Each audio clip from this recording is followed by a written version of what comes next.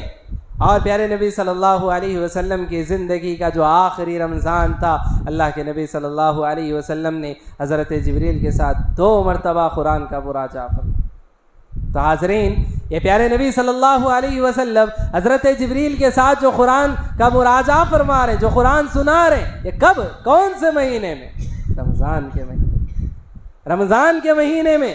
اور جب اللہ کے نبی کی زندگی کا آخری رمضان تھا اللہ کے نبی صلی اللہ علیہ وسلم نے 2 مرتبہ قرآن کا مراجعہ کیا حضرت جبریل علیہ السلام کے ساتھ. تو معلوم ہوا اللہ کے نبی صلی اللہ علیہ وسلم رمضان کے مہینے میں قرآن کریم کی تلاوت کا بڑا خاص اہتمام فرماتے تھے.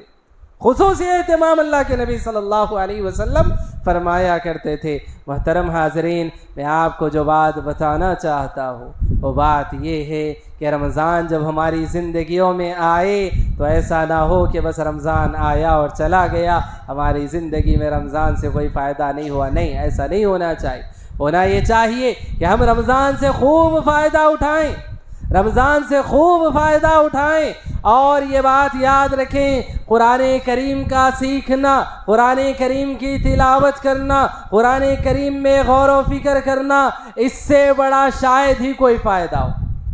رمضان کا اس سے بڑا شاید ہی کوئی فائدہ ہو. اللہ تبارک و تعالیٰ نے قرآن کریم کے نزول کے لیے جب اس مہینے کو اللہ نے مخصوص فرمایا تو ہم اندازہ لگائیں کیا حکمت اس کی ہو سکتی.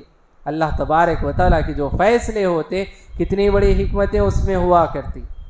تو اللہ نے رمضان کے مہینے میں قرآن کریم کا نزول فرمایا. تو پھر رمضان کا اور قرآن کا بڑا گہرا تعلق ہے. تو اس تعلق کو ہم اپنی زندگیوں میں نافذ کریں. اور اس کو بہتر بنانے کے لیے ہمارا کیا معاملہ ہونا چاہیے؟ ہمارا معاملہ یہ ہونا چاہیے کہ ہم میں سے اگر کچھ ایسے ہیں کہ جن کو قرآن کریم کی تلاوت کرنا نہیں آتا تو وہ رمضان کے مہینے کے آغاز سے پہلے ابھی اپنے دل میں یہ عہد کر لیں، اس بات کا ارادہ کر لیں، یہ جو رمضان میری زندگی میں نصیب ہوگا میں قرآن پڑھنا سیکھ لوں گا. اس رمضان میں قرآن پڑھنا سیکھ لوں گا. یہ عہد کر لیں اپنے آپ سے اس بات کا وعدہ کر لیں کہ نہیں، مجھے اس رمضان کو قرآن کا مہینہ بنانا ہے، مجھے اس رمضان کو قرآن کا مہینہ بنانا ہے، قرآن کی تلاوت مجھے کرنا ہے، قرآن پڑھنا مجھے سیکھنا ہے. اتنے افسوس کی بات ہے آج ہماری جو عمریں ہیں، کسی کی عمر 20 سال، کسی کی 30، کسی کی 40، کسی کی 50، کسی کی 60 سال. ہم میں سے کتنے ہیں کہ جن کو قرآن کریم پڑھنا آتا ہے اور کتنے ہیں جن کو قرآن کریم پڑھنا نہیں آتا ہے. کیا اس بات کا جو ہے ہم عذر اور اس بات کا ہم بہانہ لگا سکتے ہیں کہ نہیں مجھے قرآن پڑھنا نہیں آتا؟ کیا یہ بہانہ چل سکتا ہے؟ نہیں چل سکتا. نہیں آتا تو سیکھنا ہے. کس کے لیے اللہ نے قرآن نازل فرمایا؟ کس کے لیے اللہ نے قرآن نازل فرمایا؟ یا ایھا الذین آمنو، یا ایھا الذین آمنو، جو اللہ تبارک و تعالیٰ قرآن کریم میں بیان فرماتا ہے، کس سے خطاب ہے اللہ کا؟ کس سے کہہ رہا ہے اللہ تبارک و تعالیٰ؟ اے ایمان والو، اے ایمان والو، اے ایمان والو، کس سے اللہ کہہ رہا ہے؟ کیا ہم ایمان والے نہیں ہیں؟ کیا اللہ کا یہ خطاب ہم سے نہیں ہے؟ اللہ تبارک و تعالیٰ جو فرماتا ہے اقیموا الصلاۃ آتوا الزکاۃ، نماز قائم کرو، زکوٰۃ ادا کرو، اللہ کس سے کہہ رہا ہے؟ کیا اس کے مخاطب ہم نہیں ہیں؟ اللہ ہم سے ارشاد نہیں فرما رہا ہے؟ تو جب اللہ ہم سے ارشاد فرما رہا ہے، اللہ ہم کو حکم دے رہا ہے، اللہ کے احکامات ہمارے لیے ہیں، اللہ کے پیغامات ہمارے لیے ہیں، تو سمجھنا، پڑھنا یہ ہماری ذمہ داری ہے، یہ ہماری اپنی ذمہ داری ہے۔ اگر ہم نہیں پڑھیں گے تو کون پڑھے گا؟ کس کے لیے اللہ نے قرآن نازل فرمایا؟ قرآن ہمارے گھروں میں موجود ہوتا ہے، ہاں ہم قرآن والے ہیں، ہاں ہم مسلمان ہیں، ہم ایمان والے ہیں، قرآن ہے گھر میں، ہے کہاں ہے؟ اوپر بلندی پر رکھا ہوا ہے، بلندی پر، اوپر تابدان میں رکھا ہوا ہے، اوپر جو ہے یہاں پر رکھا ہوا ہے زینت کے ساتھ۔ کہاں رکھا ہوا ہے؟ وہاں سجا کر اللہ تبارک و تعالیٰ کے اس کلام کو ہم نے رکھا ہے، جزدان میں، ریشم کے رومال میں، طرح طرح سے ہم نے لپیٹ کر اس کو اچھے بڑے مقام پر ہم نے رکھ دیا۔ کیا قرآن کریم رکھنے کے لیے نازل کیا گیا؟ کیا قرآن کریم رکھنے کے لیے نازل کیا گیا؟ کیا قرآن کریم دیکھ کر تبرک حاصل کرنے کے لیے نازل کیا گیا؟ کیا قرآن کریم بس اٹھا کر آنکھوں کو لگانے کے لیے نازل کیا گیا؟ کیا قرآن کریم صرف چومنے کے لیے نازل کیا گیا؟ کیا قرآن کریم صرف قسمیں اٹھانے کے لیے، سروں پر رکھنے کے لیے نازل کیا گیا؟ نعوذ باللہ۔ حاضرین یاد رکھیں، قرآن کریم کے نزول کا یہ مقصد نہیں، قرآن کریم کے نزول کا یہ مقصد نہیں۔ اللہ نے قرآن نازل اس لیے فرمایا کہ بندو میرے قرآن کو پڑھو، اس میں غور و فکر کرو، یہ میرا کلام ہے، میں نے تمہارے لیے نازل کیا۔ اللہ تبارک و تعالیٰ کا یہ ایک ایک آیت یہ ہم سے خطاب کرتی ہے، ہم سے حکم اللہ تبارک و تعالیٰ کی بیان فرماتی ہے۔ تو اگر ہم کتنے، آج ہم دیکھیں دنیا اتنی ترقی کر رہی ہے، دنیا اتنی ترقی کر رہی ہے، اگر ہم دو انسان آپس میں مل جائیں اور اگر ہم ایک دوسرے سے بات کریں اور ایک کی زبان دوسرے کو نہیں آتی ہے تو وہ بے چین ہو جاتا ہے، وہ بے چین ہو جاتا ہے کہ سامنے والا مجھے کچھ کہہ رہا ہے لیکن میں سمجھ نہیں پا رہا ہوں، میں سمجھ نہیں پا رہا ہوں۔ تو وہ کیا کرتا ہے؟ کسی ایسے آدمی کو تلاش کرتا ہے جو درمیان میں اس کی بات سن کر میری زبان میں مجھے سمجھا سکے، ایسے آدمی کو تلاش کرتا ہے۔ کیوں؟ وہ کیا کہہ رہا ہے مجھے جاننا ہے، مجھے معلوم کرنا ہے۔ اور آج دنیا اتنی ترقی کر چکی ہے، آج ایسی چیزیں، ایسے آلات ہمارے پاس موجود ہیں، دنیا کی کوئی زبان میں کوئی انسان کچھ بات کہے، بس ہم اپنے کانوں میں ہیڈ فون لگا کر اس کی بات کا ٹرانسلیشن اور اسی طرح سے اس کی بات کا ترجمہ ہم سن سکتے ہیں۔ اتنا آسان اللہ تبارک و تعالیٰ نے بنا دیا ہے۔ اتنی دنیا ترقی کر رہی ہے، باوجود اس کے ہم کو اتنی توفیق نہیں ملتی ہے کہ ہم قرآن کریم کی تلاوت سنیں اور قرآن کریم کا ترجمہ اپنی زبان میں ہم یہ سننے کی کوشش کریں کہ اللہ ہم سے کیا کہہ رہا ہے۔ سامنے والا کوئی انسان ہم سے کچھ کہنا چاہے، ہم بے چین ہو جاتے، ہمیں اس کی بات سمجھ میں نہیں آ رہی، کسی طرح ہم سمجھنے کی کوشش کرنا چاہتے، لیکن اللہ کا فرمان اللہ نے 1400 سال پہلے نازل فرما دیا۔ ہم اپنے بچپن سے قرآن کی تلاوت سن رہے، کبھی دل میں خیال پیدا نہیں ہوتا اللہ نے ہمارے لیے نازل فرمایا، آخر اللہ کیا کہنا چاہتے، ذرا سنیں گے تو صحیح، ذرا سمجھیں گے تو صحیح، ذرا غور و فکر کریں گے تو صحیح۔ یہ بے چینی ہمارے دلوں میں پیدا نہیں ہوتی۔ انسان کی بات سننے کے لیے بے چینی ہے، وہ کیا کہنا چاہتے، سننا چاہتے۔ معمولی بات آپ سے میں کہوں، ہم مسلمان ہیں، ہم مسلمانوں میں اکثر لوگوں کے تلگی زبان نہیں آتی، تیلگو زبان سے اکثر لوگ ناواقف ہوتے ہیں، اور کوئی غیر مسلم ہے وہ تیلگو زبان میں ہم سے کچھ کہنا چاہتا ہے، ہم نہیں سمجھتے تو ہم کیا کرتے ہیں، کسی کو تلاش کرتے ہیں، دیکھتے ہیں ایسے آدمی کو جس کو تیلگو بھی آتی ہو، اردو بھی آتی ہو، ہندی بھی آتی ہو، تلاش کرتے ہیں، بلاتے ہیں، ذرا یہ کیا کہہ رہے ہیں ذرا بتاؤ۔ ہم تلاش کر کے فوری سننا چاہتے ہیں، کیوں؟ وہ کیا کہہ رہا ہے، بے چینی لگی ہوئی ہے، وہ کیا کہنا چاہتے ہیں ہم سمجھنا چاہتے ہیں۔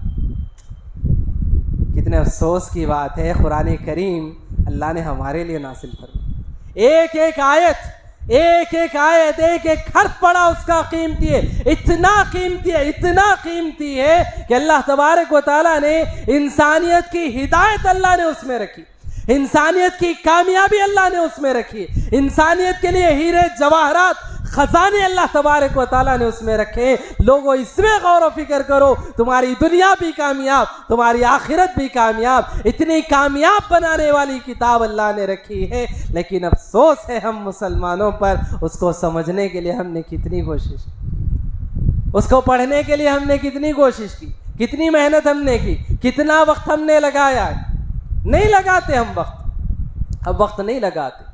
اور اس سے آگے بڑھ کر اگر ہم دیکھیں تو یہ قرآن کریم وہ کتاب ہے کہ جس کو اللہ تبارک و تعالیٰ نے ہماری ہدایت و رہنمائی کے لیے نازل فرمائی۔ اور ایسا بھی نہیں ہے 1400 سال پہلے اللہ تبارک و تعالیٰ نے نازل فرمائی تو 1400 سال پہلے جو لوگ تھے وہ ان سے اللہ کا خطاب تھا، اللہ نے ان سے وہ باتیں کہی، نہیں، قیامت تک جتنے لوگ اس سرزمین پر پیدا ہوں گے اللہ کا یہ خطاب یا ایھا الذین آمنو ہر اس ایمان والے سے ہوگا جو قیامت تک پیدا ہونے والا، ہر اس انسان سے خطاب، مجھ سے ہے، آپ سے ہے، اللہ ہم سے خطاب فرما رہا۔ معمولی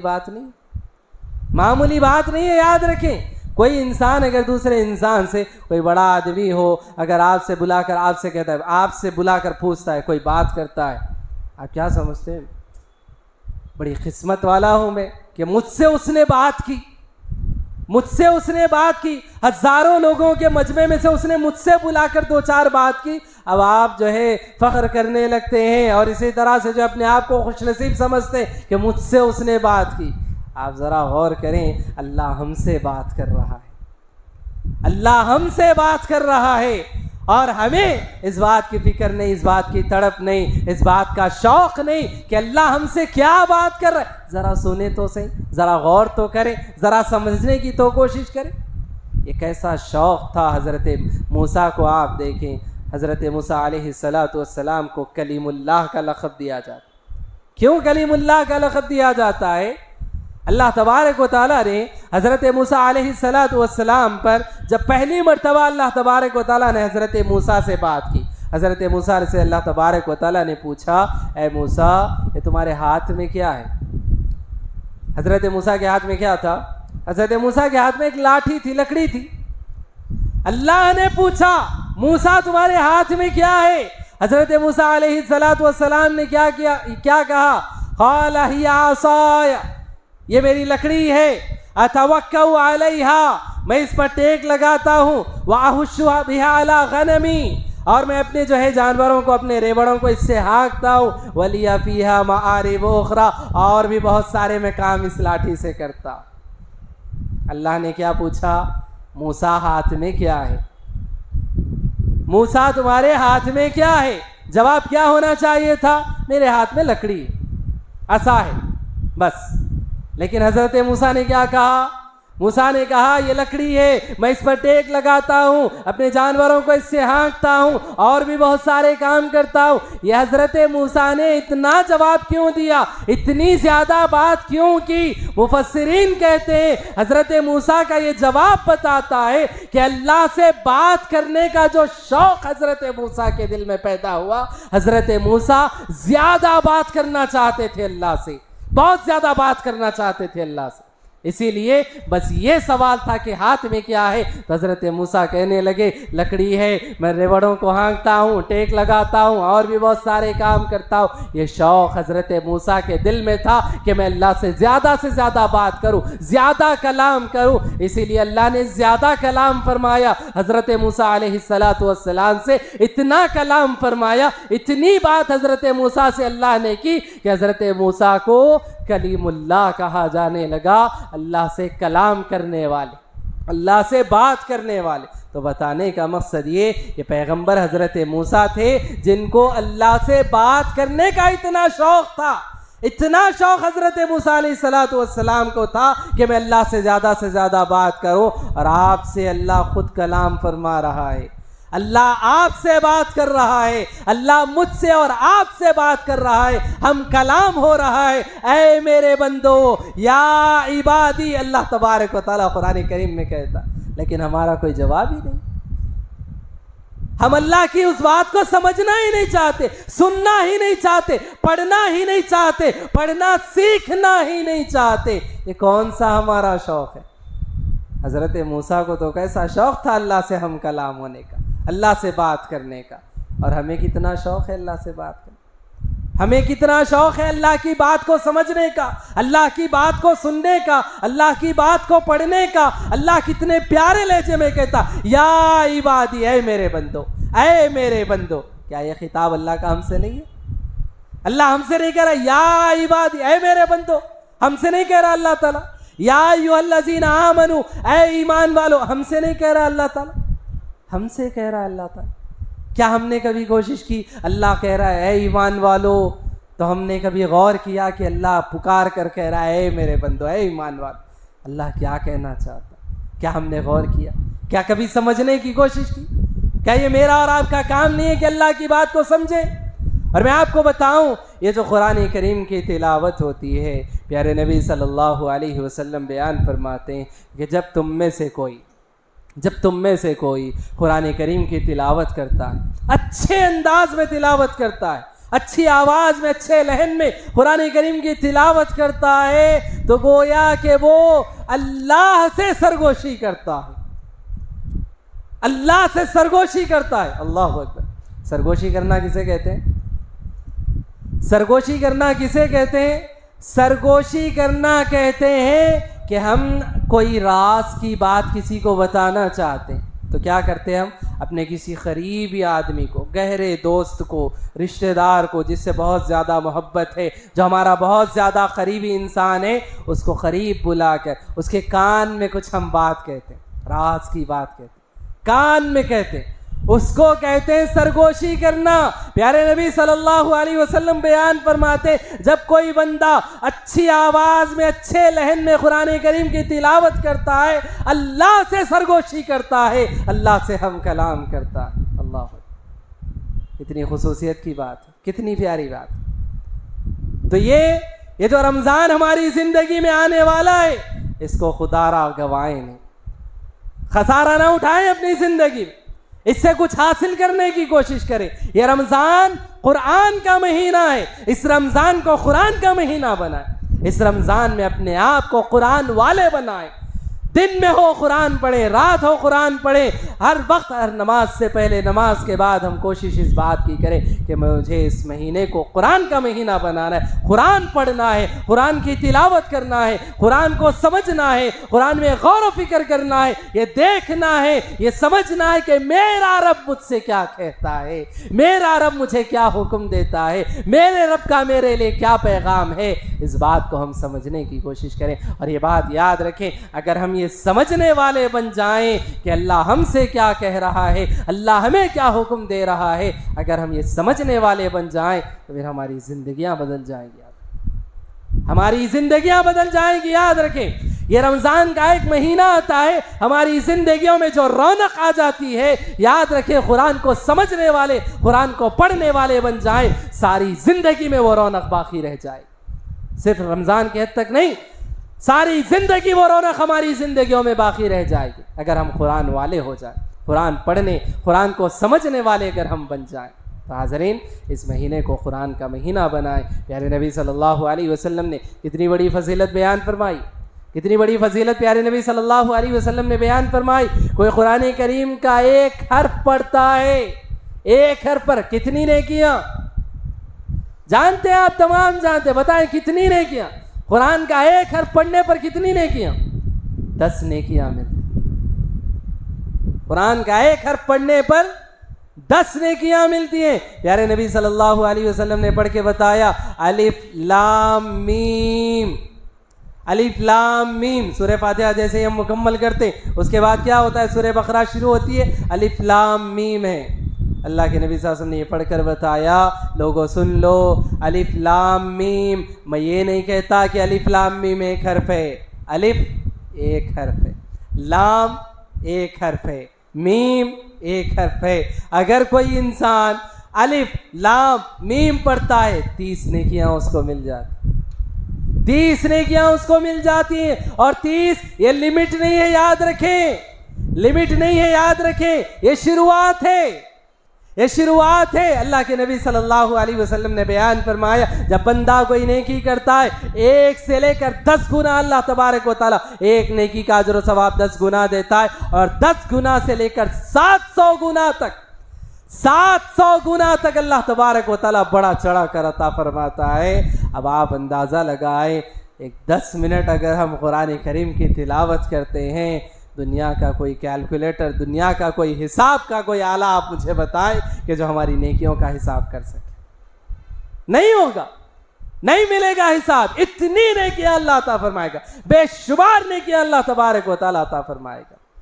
تو حاضرین، قرآن کریم کی تلاوت، قرآن کو سیکھنا، یہ ہم اپنی زندگی کا اولین مقصد بنا لیں. ابھی اس بات کا عہد ہم کر لیں، جس کو قرآن پڑھنا نہیں آتا وہ اس بات کا عہد کر لے، یہ رمضان میں اپنی زندگی کا جو ہے یادگار رمضان بناؤں گا، اور اس رمضان میں قرآن پڑھنا ضرور سیکھ لوں گا. اور جس کو قرآن پڑھنا آتا ہے وہ اس بات کا عہد کر لے کہ میں قرآن کریم کا ترجمے کے ساتھ میں قرآن کریم کو پڑھوں گا، میں یہ سمجھنے کی کوشش کروں گا، میں یہ جاننے کی کوشش کروں گا، میں اپنی زبان میں یہ پڑھنے کی کوشش کروں گا کہ یہ اللہ کی جو آیتیں ہیں، یا ایھا الذین آمنوا، اللہ مجھ سے جو خطاب کر رہا ہے، میں جاننے کی کوشش کروں گا کہ اللہ مجھ سے کیا کہہ رہا ہے. یا عبادی کا جو اعلان اللہ تبارک و تعالیٰ کر رہا ہے، اے میرے بندو، میں جاننا چاہوں گا کہ اللہ مجھ سے کیا کہنا چاہتا ہے. میرے بندو، اللہ جو کہتا ہے وہ کیا خطاب ہے اللہ کا، میں جاننے کی کوشش کروں گا. اس لیے میں قرآن ترجمے کے ساتھ پڑھوں گا. جس کو اردو بھی آتا ہے، ترجمہ بھی آتا ہے، وہ غور و فکر کرنے کی کوشش کرے، غور و فکر کرنے کی کوشش کرے کہ قرآن کریم کا یہ جو حکم ہے، اللہ تبارک و تعالیٰ کیا کہہ رہا ہے. میں جاننا چاہتا ہوں، میں سمجھنا چاہتا ہوں. کوئی بات نہ سمجھ میں آئے، علماء سے رجوع کرے، علماء کو بتائے، پوچھے اللہ اس آیت میں کیا کہہ رہا ہے، اللہ اس آیت میں کیا بتانا چاہتا ہے، اللہ مجھے کیا حکم دے رہا ہے. یہ سمجھنے کی ہم کوشش کریں. یاد رکھیں، یہ قرآن ہمارے ہی لیے نازل کیا، یہ کسی کے لیے نہیں، ایک خاص طبقے کے لیے کہ جو عالم ہوں گے، جو فاضل ہوں گے، بس وہ قرآن پڑھ لیں گے، ان کے لیے نہیں. اللہ نے ہر مسلمان کے لیے، ساری انسانیت کے لیے اللہ نے قرآن کریم کو نازل فرمایا. کیا کہا اللہ نے؟ کس کے لیے ہدایت ہے قرآن میں؟ سورہ بقرہ کی جو آیت میں نے شروعات میں آپ کے سامنے پڑھی، کیا کہا اللہ نے؟ ھدی للناس. اللہ نے کہا کس کے لیے ہدایت ہے؟ انسانیت کے لیے، صرف مسلمانوں کے لیے نہیں، ساری انسانیت کے لیے اللہ نے اس میں ہدایت رکھی. ساری انسانیت، پھر وہ مسلمان ہو کہ غیر مسلم ہو، کسی بھی مذہب کے ماننے والے ہو، قرآن کریم اگر وہ پڑھیں گے اور اس میں غور و فکر کریں گے تو عین ممکن ہے اللہ ان کے دلوں کو، ان کے سینوں کو ہدایت کے لیے اللہ کھول دے گا. تو یہ قرآن کریم، ایسی تاثیر اللہ تبارک و تعالیٰ نے اس کے اندر رکھی، ایسی تاثیر اس کے اندر اللہ نے رکھی ہے کہ پڑھنے والوں کے دل بدل جاتے ہیں، سننے والوں کے دل بدل جاتے ہیں. یاد رکھیں، بات اگر آئی ہے تو سن لیں. حضرت عمر بن الخطاب رضی اللہ عنہ کو کون نہیں جانتا؟ حضرت عمر بن الخطاب رضی اللہ عنہ، ہم جانتے ہیں کہ حضرت عمر بن الخطاب رضی اللہ عنہ کا جب بھی تذکرہ نکلتا ہے، جب بھی ان کا نام آتا ہے، ایک جلال کی کیفیت ہمارے جو ہے ذہنوں میں پیدا ہوتی ہے. عمر فاروق وہ جلالی شخصیت تھی، یہ تصور ہمارے ذہن و دماغ میں پیدا ہوتا ہے. اور یہ بھی یاد رکھے، حضرت عمر رضی اللہ عنہ بڑے سخت انسان تھے حضرت عمر فاروق رضی اللہ عنہ. ان کی باندیوں نے، ان کے غلاموں نے جب اسلام قبول کیا، حضرت عمر فاروق رضی اللہ عنہ نے بہت مارا پیٹا ان کو. بڑے سخت انسان تھے حضرت عمر فاروق رضی اللہ عنہ. پھر حضرت عمر فاروق کیسے حلقہ بگوش اسلام ہو گئے؟ حضرت عمر جو اسلام لانے پر لوگوں کو مارتے تھے، وہ عمر کیسے اسلام قبول کر بیٹھے؟ تو محدثین بتاتے، علماء بتاتے، دو وجوہات اس کی تھیں. ایک وجہ یہ تھی کہ پیارے نبی صلی اللہ علیہ وسلم نے ان کے حق میں دعا فرمائی تھی. دوسری وجہ یہ تھی کہ قرآن کریم کی تلاوت کو سننے کی وجہ سے ان کا دل بدل گیا. قرآن کریم کی تلاوت کو سننے کی وجہ سے ان کا دل بدل گیا تھا، ان کا دل نرم پڑ گیا تھا، جس کی وجہ سے وہ حلقہ بگوش اسلام ہو گئے. قرآن کریم کی تلاوت یہ معمولی بات نہیں ہے، یاد رکھیں دلوں کو بدل دینے والی یہ چیز ہے قرآن کریم کی تلاوت۔ اسی طرح سے سن لیں حضرت طفیل بن عمرو دوسی رضی اللہ عنہ، حضرت طفیل بن عمرو دوسی رضی اللہ عنہ قبیلہ دوس کے رہنے والے تھے، قبیلہ دوس کے معزز ایک انسان تھے، شاعر تھے۔ مکۃ المکرمہ کو آئے، لوگوں نے کہا کہ دیکھو یہاں ایک جادوگر پیدا ہوا ہے، یہاں ایک جادوگر پیدا ہوا، اس کی بات نہ سننا، اس کی بات اگر سنو گے تو کیا ہو جاؤ گے، گمراہ ہو جاؤ گے۔ ایک شاعر ہے، ایک جادوگر ہے، طرح طرح کی باتیں کہنے لگے۔ وہ کہتے ہیں کہ اپنے بارے میں خود کہتے شروعات میں تو میں بچتا رہا سن کے، جو میں کسی کی بات نہیں سنوں گا، بعد میں وہ خود کہتے ہیں مجھے اس بات کا جو ہے اپنے اندر خیال پیدا ہوا، میں خود ایک شاعر ہوں، عقل مند انسان ہوں، سمجھدار انسان ہوں، کسی بات کو سن کر اچھی ہے یا بری ہے تمیز کر سکتا ہوں، میں کیوں نہ سنوں، میں ضرور سنوں گا۔ انہوں نے سنا، پیارے نبی صلی اللہ علیہ وسلم کعبۃ اللہ کے صحن میں قرآن کریم کی تلاوت فرما رہے، نماز پڑھ رہے ہیں، اللہ کے نبی صلی اللہ علیہ وسلم کی تلاوت انہوں نے سنی، بس سنی تو کیا ہوا، سنتے رہ گئے۔ اللہ کے نبی صلی اللہ علیہ وسلم نے نماز ختم کی اور اس کے بعد اپنے گھر کی طرف اللہ کے نبی تشریف لے گئے، پیچھے پیچھے حضرت طفیل بن عمرو دوسی بھی چلے گئے۔ اللہ کے نبی اپنے گھر میں گئے، دستک دی، پوچھا کون ہے، کہا کہ طفیل بن عمرو دوسی۔ کہا کس کام سے آئے ہو؟ کہا کہ جو آپ کعبۃ اللہ کے صحن میں جو آپ پڑھ رہے تھے وہ سننا چاہتا ہوں، وہ سننا چاہتا ہوں، سنائے۔ اللہ کے نبی صلی اللہ علیہ وسلم ان کو سنانے لگے۔ اس کے بعد انہوں نے کیا کیا؟ کہا، اقرار کیا، اعلان کیا، اشہد ان لا الہ الا اللہ واشہد ان محمدا عبدہ ورسولہ۔ اسلام قبول کر بیٹھے، اعلان کر دیا کہ میں اب جو کلام میں نے سنا میرا دل بدل گیا۔ دل کیا بدلا کہ اب مذہب بدل گیا، اب دین بدل گیا، سب کچھ بدل گیا، زندگی بدل گئی۔ اور اتنا ہی نہیں، یاد رکھیں یہ وہی طفیل بن عمرو دوسی ہے، قرآن نے ان کو بدلا۔ یہ اس کے بعد اپنے قبیلے کے پاس گئے، اپنے قبیلے کے پاس جا کر انہوں نے اسلام کی دعوت دی، سارا قبیلہ بدل گیا، سارا قبیلہ اسلام قبول کر بیٹھا۔ کس کی تاثیر تھی؟ قرآن کریم کی تاثیر۔ قرآن کریم میں اللہ نے ایسی تاثیر رکھی ہے، قرآن کریم میں اللہ تبارک و تعالیٰ نے ایسی تاثیر رکھی ہے کہ سننے والوں کے جو ہے آنکھوں سے آنسو بہہ پڑتے، ان کے دل نرم پڑ جاتے، دل نرم پڑ جاتے، انسان غور و فکر کرنے لگتا ہے، سوچنے لگتا ہے۔ آخر میں ایک بات کہہ کر اپنی بات کو میں ختم کروں گا، یاد رکھیں آج ہماری مثال اس فقیر کی طرح ہے، اس ایسے فقیر کی طرح ہے کہ جس جگہ بیٹھ کر وہ بھیک مانگ رہا ہے اس کو نہیں معلوم کہ اس جگہ پر ایک خزانہ دفن، اس جگہ پر وہ خزانہ دفن ہے، خزانہ اس کے نیچے ہے، لیکن وہ کٹورا لے کر بھیک مانگ رہا ہے۔ آج ہم مسلمانوں کی یہ حالت ہو چکی، خزانہ ہمارے پاس موجود ہے لیکن آج ہم غیروں سے مانگ رہے ہیں، غیروں کی دی ہوئی چیزوں کو آج ہم قبول کر رہے ہیں، ٹیکنالوجی کے نام پر، تہذیب کے نام پر آج ہم غیروں سے لینے والے بن گئے، دوسروں سے لینے والے بن گئے۔ سب کچھ ہمارے پاس ہے لیکن ہے کہاں ہے؟ رکھا ہوا ہے، خزانے ہیں، ہیرے موتی جواہرات ہیں ہمارے پاس، دولت کے انبار ہیں ہمارے پاس، سب کچھ ہے لیکن کہاں ہے؟ رکھا ہوا ہے، فائدہ ہم نہیں اٹھا رہے، بس رکھے ہوئے۔ یاد رکھیں اس خزانے کو کھولنے کی ضرورت ہے، اس خزانے سے فائدہ اٹھانے کی ضرورت ہے۔ ہیرے بھی نکلیں گے، موتی بھی نکلیں گے، جواہرات بھی نکلیں گے، دولت کے انبار لگیں گے، دنیا بھی کامیاب ہوگی، آخرت بھی کامیاب ہوگی، سب کچھ ہوگا، لیکن یاد رکھیں اس خزانے کو اپنانے کی ضرورت ہے، اس خزانے کو استعمال کرنے کی ضرورت ہے۔ اللہ تبارک و تعالیٰ نے جو قرآن نازل فرمایا ہماری ہدایت، ہماری رہنمائی کے لیے، ہمارے سمجھنے کے لیے، اور اس قرآن کو اللہ نے رمضان میں نازل فرمایا، تو اس رمضان کا قرآن سے بڑا گہرا تعلق ہے۔ تو اس آنے والے رمضان کو ہم اپنے لیے قرآن کا مہینہ بنائیں اور اپنے آپ کو بدلنے والا مہینہ بنائیں۔ قرآن کی تلاوت جس کو نہیں آتی وہ اس بات کا عہد کر لے کہ مجھے اس رمضان میں چاہے کچھ ہو مجھے قرآن کی تلاوت سیکھنا ہے، میرا رب مجھ سے کیا کہتا ہے مجھے جاننا ہے، مجھے پڑھنا ہے، مجھے غور و فکر کرنا ہے۔ اس بات کا عہد اپنے دلوں میں پیدا کریں۔ رب العالمین سے ہم دعا کرتے ہیں کہ رب العالمین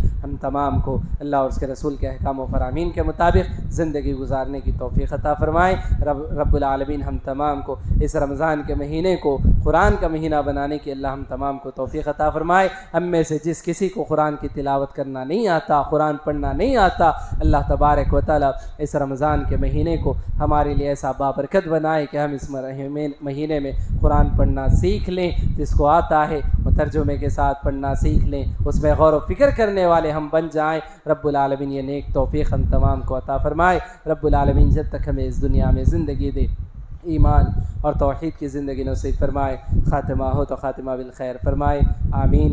السلام علیکم ورحمۃ اللہ وبرکاتہ۔